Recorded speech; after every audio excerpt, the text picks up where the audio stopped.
या सो hi everyone, आप सभी का नर्सिंग फ्रेंड्स में स्वागत है।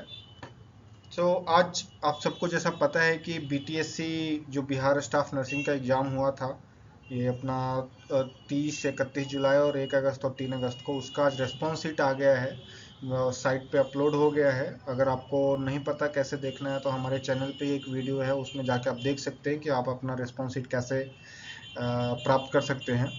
तो अभी रेस्पॉन्स शीट तो आ गया है, बट फिर भी जो रेस्पॉन्स शीट के बेसिस पे लोगों को कितना सही है कितना गलत है इसका अंदाज़ा तो लग गया है। बट अभी जो हमारा बीटीएससी का डिटेल्ड एडवर्टाइजमेंट आया था उसमें बहुत सारे पॉइंट्स थे।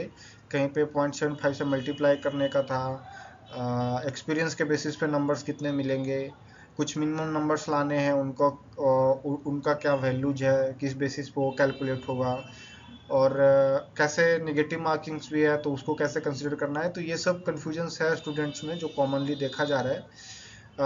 अब मैं इस वीडियो से अपनी पूरी कोशिश करूँगा कि आप लोगों को ये सारे जो डाउट्स है वो सारे क्लियर हो जाए। तो ये जो आप मेरे सामने ये जो स्लाइड देख रहे हैं, इसमें मैंने एक स्क्रीनशॉट लगाया है जो अपना बीटीएससी का डिटेल एडवर्टाइजमेंट था उसमें से ही। तो इसमें आप देखिएगा कि यहाँ पे लिखा हुआ है कि सामान्य वर्ग के लिए 40%, पिछड़ा वर्ग के लिए 36.5%, ईबीसी के लिए 34%, एंड अनुसूचित एससी और एसटी गर्ल्स के लिए या फिर जो दिव्यांग है उनके लिए 32% है। जो ये न्यूनतम अर्हतांक होना चाहिए, मतलब अगर इससे कम नंबर आ रहा है 40% है जो भी है, इससे कम नंबर आ रहा है तो आपका सिलेक्शन नहीं होगा। इवन अगर सीट खाली रह जाएगा, बट अगर आप सभी स्टूडेंट्स को मिलाकर जितने भी सीट है अराउंड 11,000 वो फिल नहीं हो पाए फिर तो वो खाली रह जाएंगे, लेकिन अगर इसके नीचे आया तो आपका सिलेक्शन नहीं होगा। बट ये 40% क्या है, बहुत लोगों को कन्फ्यूजन है कि जितना नंबर आया है, अभी मान लिया कि आपका 50 करेक्ट हुआ, 40 रॉन्ग हुआ तो आपका 50 प्लस हो गया, 40 रॉन्ग का 10 मार्क्स कट गया तो 40 आ गया। और फिर 40 को 0.75 से मल्टीप्लाई कर रहे हैं, 30 आ गया, देन 30 को कंसिडर कर रहे हैं। तो उस तरीके से नहीं करना है। आप अगर इसका ध्यान से देखिएगा तो इसमें उन्होंने क्लियरली लिख दिया है कि लिखित परीक्षा में सामान्य वर्ग के लिए 40% होना चाहिए, पिछड़ा वर्ग के लिए 36.5% होना चाहिए, या अत्यंत पिछड़ा वर्ग के लिए 34%, एंड SC ST गर्ल्स के लिए स्पेशली, या फिर जो दिव्यांग कैटेगरी से आते हैं उनके लिए 32% है। तो ये मिनिमम लिखित परीक्षा में है, और लिखित परीक्षा मतलब ये आपका जो टोटल पॉजिटिव और टोटल निगेटिव आया उसको मिला के है। तो अभी वो कैसे कैलकुलेट करना है तो मैं जस्ट एक एग्जांपल से आप लोगों को बता देता हूँ।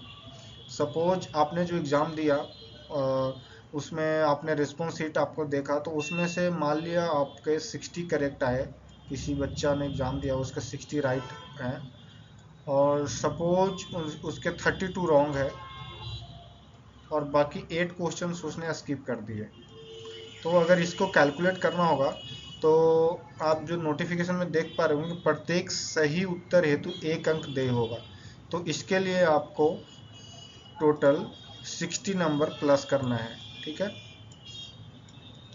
फिर आप देख पा रहे होंगे कि यहाँ लिखा हुआ है, उन्होंने क्लियर लिखा है प्रत्येक गलत गलत उत्तर हेतु 0.25 अंक काटा जाएगा। तो यहाँ पे हमारा 32 अगर रॉन्ग हो गया है तो 32 इंटू 0.25 मतलब 32 डिवाइडेड बाई 4 आएगा, विच इज इक्वल टू आपका 8 नंबर आपका निगेटिव हो जाएगा, राइट। और जो स्किप हुआ क्वेश्चन उसका आपका 0 रहेगा। तो टोटल आपका हो जाएगा 60 प्लस और 8 निगेटिव, तो 52 मार्क्स। तो आपके 52 मार्क्स आ रहे हैं, और ये जो 52 है that is out of 100, right, that is out of 100, और ये लिखित परीक्षा का है। तो ये 52% आप डायरेक्टली कंसीडर करके इससे कंपेयर कर सकते हैं कि 40%, 36.5%, इसी परसेंटेज की बात की जा रही है यहाँ पे। तो अगर आपका 52 नंबर आ रहा है तो 52% ये तो सारों से ऊपर हो गए, तो वो ये एटलीस्ट मिनिमम कट ऑफ के बेसिस पे इसका ये नहीं छटेगा। सपोज किसी का अगर मान लिया 50 करेक्ट हो रहा है, 50 राइट क्वेश्चन है, और सपोज उसका 40 सपोज 40 रॉन्ग हो गया, या फिर suppose not 40, just for better understanding, suppose 48 wrong हो गया और उसने 2 स्किप किया है, मात्र 2 स्किप किया, तो उसका जो टोटल नंबर्स आएगा 50 प्लस होगा, 50 होगा आपका प्लस 48 रॉन्ग है तो 48/2, 48/4 की जगह तो 12 आपका नेगेटिव में चला जाएगा, और 2 स्किप किए तो उसका तो ऐसे भी 0 होगा, तो 50 में से 12 आप घटा दीजिएगा तो 38 आएगा। तो आप समझिए कि 38% आया आपका आउट ऑफ 100। तो अगर जनरल कैटेगरी में है तो वो उसका सिलेक्शन नहीं होगा, अभी ही क्लियर हो गया, बिकॉज उसके लिए जनरल बच्चा के लिए 38% चाहिए, 40% चाहिए। अगर वो बच्चा ओबीसी में है या फिर और भी किसी कैटेगरी से क्वालिफाई करता है तो वो एलिजिबल है उस कैटेगरी से। बट अगर जनरल कैटेगरी का लड़का है या लड़की है या फिर कोई भी मतलब जो एग्जाम दिया है, जो भी कैंडिडेट है जनरल कैटेगरी से, तो वो अभी उसका ये कंफर्म हुआ है कि वो सिलेक्ट नहीं हुआ है। तो ऐसे कैलकुलेट करना, और इसका मतलब ये है।